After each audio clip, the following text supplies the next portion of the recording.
ناخن تراشنا، اب یہ بھی طہارت کی بات ہے۔ تاجدار کائنات صلی اللہ علیہ وآلہ وسلم نے اس پر فرمایا ہمارے لیے لازمی ہے کہ ہم مونچھیں چھوٹی رکھیں، بڑی نہ رکھیں، ناخن ہم کاٹیں، بغلوں کے بال صاف کریں، فرمایا زیر ناف بال صاف کریں، اور فرمایا یہ سب طہارت کی علامت ہے، اور یہ 40 دن سے اوپر نہیں جانا چاہیے۔ کتنے دن سے اوپر؟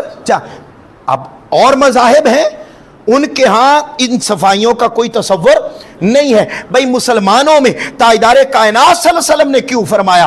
اس لیے کہ یہ ظاہری طہارت آپ کے باطن کو پاک کرتی ہے، باطن کی طہارت آپ کے دل میں مولا کے ڈیرے کو جما دیتی ہے۔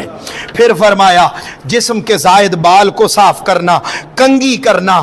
پھر تاجدار کائنات صلی اللہ علیہ وسلم کی یہاں میں ایک بات لطیف کرنا چاہتا ہوں، آپ کا ایمان تازہ ہوگا۔ تاجدار کائنات صلی اللہ علیہ وسلم چونکہ بڑے پیارے تھے نا، اور ہر وقت صاف اور ستھرے رہتے تھے، قربان جاؤں تاجدار کائنات کی اس طہارت اور پاکیزگی کو دیکھ کر، حاضرین محترم، تاجدار کائنات صلی اللہ علیہ وسلم چونکہ سب سے زیادہ پاک اور صاف تھے نا، تو اللہ کو آقا کی طہارت اور پاکیزگی اتنی پسند آئی کہ پورے قرآن میں مختلف القابات سے تو آقا کو بلایا، کہیں کہا یا ایھا المزمل، کہیں کہا والضحیٰ، کہیں کہا یاسین، کہیں کہا طٰہٰ۔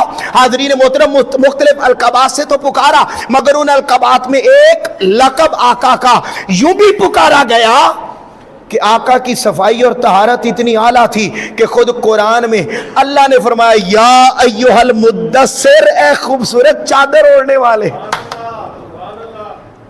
وہ میلی نہیں تھی، وہ خوشبودار تھی، وہ پاکیزہ تھی، وہ طہارت والی تھی۔ اللہ کو وہ پاکیزہ چادر اتنی پسند آئی کہ محبوب کو یوں پکارا، اے خوبصورت چادر اوڑھنے والے۔